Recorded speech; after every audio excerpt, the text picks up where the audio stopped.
Good morning. Do you know your mind plays games on you? Do you realize you have a routine that you follow every day? Do you realize you have a routine? Some of your routines are routines that you don't want in the first place. Why do you think that's so? We've said it and we stated it before. Your mind was meant for you to survive, not to be happy. Your mind was meant to survive. So whatever you've been doing as far as creating patterns, whatever patterns you've been doing, your mind wants to continue doing them because they're like, okay, well, this is helping you survive. Right? I can't stress that enough because a lot of people are still on this notion that whatever circumstances or whatever goes on in their life at this moment and at this space and time, they can't get rid of. I've had a, I had a woman tell me, "Well, my attitude is a part of me." Now let's listen to what I just said. My attitude is a part of me.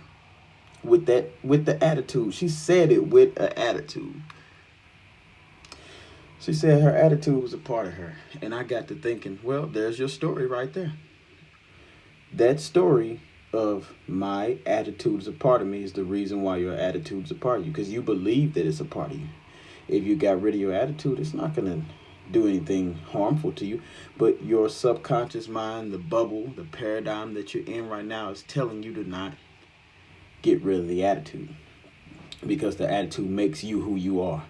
A lot of people, y'all got a lot of self-sabotaging things, and y'all find benefit in it.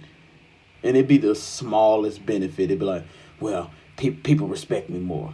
But on the other side, or the flip side of the coin, this specific attitude or this specific thing is hindering you from success, from having perfect friendships and all other things, especially in attitude. If you're running around with attitude and you have friends, just know that your friends that you're with, you have to have friends that are okay with attitudes, which probably, in the most part, they're probably talking behind your back. They're probably weak themselves, and you probably got them wrapped around your finger. Now, what kind of life is that? Come on now. See, I'm the type of person, if you have an attitude and you're around me, I'm going to challenge you every second to either you don't want to be around me anymore or you're going to change your attitude. It's the kind of person I am. I do that. It's a tactic to get you to think, because you're not thinking. It takes no thought for me to say, well, my attitude is a part of my life. I know you said that before. It rang off your tongue so perfectly. But it ain't just attitude. It could be anything. Some of y'all right now, y'all know that y'all have a situation or something that's going on in your life, and you have a few stories attached to it. I ain't say one, I said a few. You have a few stories attached to this idea, and this idea is hindering you from moving forward. And for the most part, y'all really don't even realize that some of the stuff that's in your life is hindering you from moving forward. Thoughts carry a weight to it. It's a magnetic weight. It's not an actual weight like the weight of this. But it can feel like the weight of this. A thought can feel like this. You can feel like you got something on top of your head, depending on the thought. Especially the thought is no good. And that thought can be so strong that it causes you not to function in the present moment, because you're so used to going in the past and reminiscing on the thought with all the emotions that attach to it. I know some people that are downers, and I hate to say this, but they need to, for them to continue to be sane, they got to take drugs. They got to smoke weed. They got to do other little drugs just to be normal. Now, that's you. You ask yourself, because you ain't got to prove nothing to me. Prove to yourself. Ask yourself, can I go another 10 years taking this substance or whatever you're taking just to be normal? You have the ability to be normal and don't even have to be on any of that. You don't even got to smoke weed to be normal. Some of y'all nerves are so shot, y'all need weed. That's terrible. And y'all think that's okay. I don't need anything.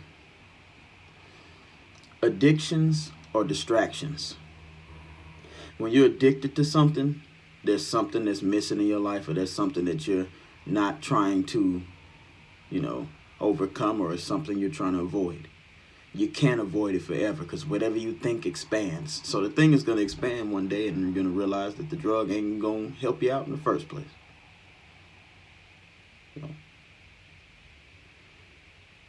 You want to clear your mind. You want to clear from distractions. Any type of distractions. Food can be a distraction too. You eat too much. If you're overweight, first of all, if you're overweight, you're full of acid. So you might want to, I'm going to do a video on acid and alkaline so you can understand.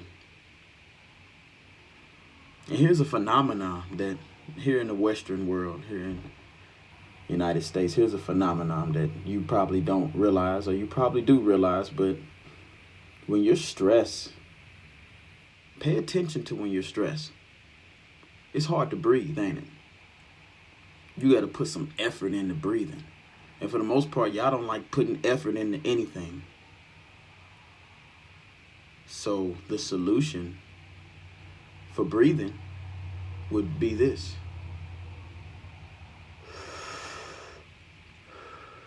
Look familiar? Cigarette.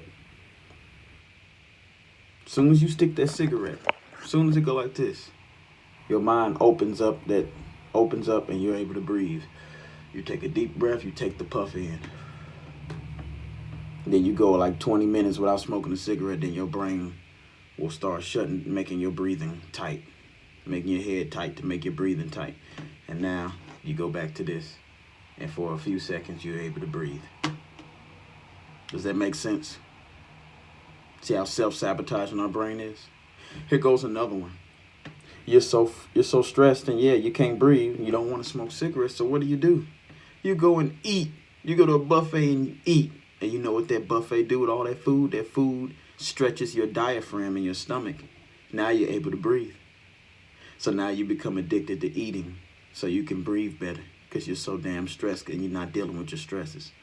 You see why I say that 2% of the world thinks, 3% of the world thinks they're thinking, and the other 95 would rather kill themselves than they think. Well, I don't say that. Earl Nightingale said that, and it starts to make more sense every day.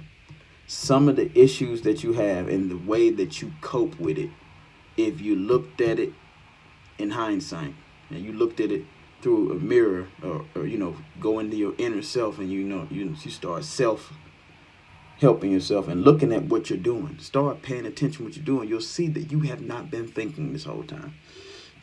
And then when you hit that phenomena like I did a year or two ago, when I realized I wasn't thinking, I had little spurts of thinking, because 95% of your day is subconscious, 5% of it is thinking. And I beg to differ on that. Some of y'all haven't thought since grade school. Some of y'all haven't thought since grade school. But when you start self-reflecting, I'm going to do a video on that too. When you start self-reflecting, you be like, wait a minute, I realize I can't breathe, so I eat and smoke cigarettes. That's what I was doing. I got almost 300 pounds. Because I was so stressed and I wasn't doing nothing about my stress. And I started eating and smoking cigarettes to cope with it, because it allowed me to breathe easier. And I didn't want to be alone, or I had an anxiety attack. What kind of bull? Boy, I'm over all of that.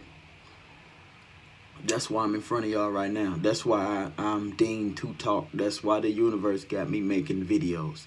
I've been through all this. I've been through the eating addiction, being almost 300 pounds. I've been through the smoking cigarettes and e-cigs and weed and all that. I've been through all that.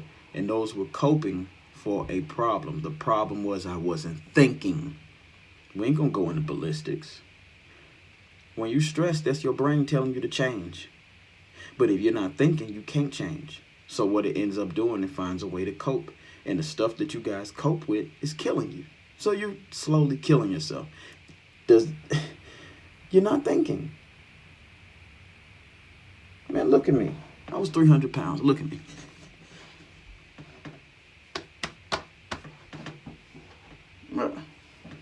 I'm 177 pounds now.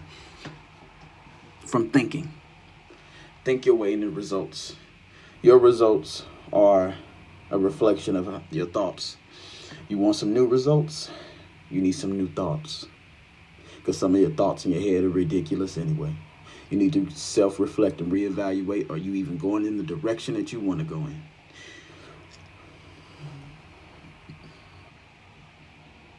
It's crazy, ain't it? Learn something new every day, huh?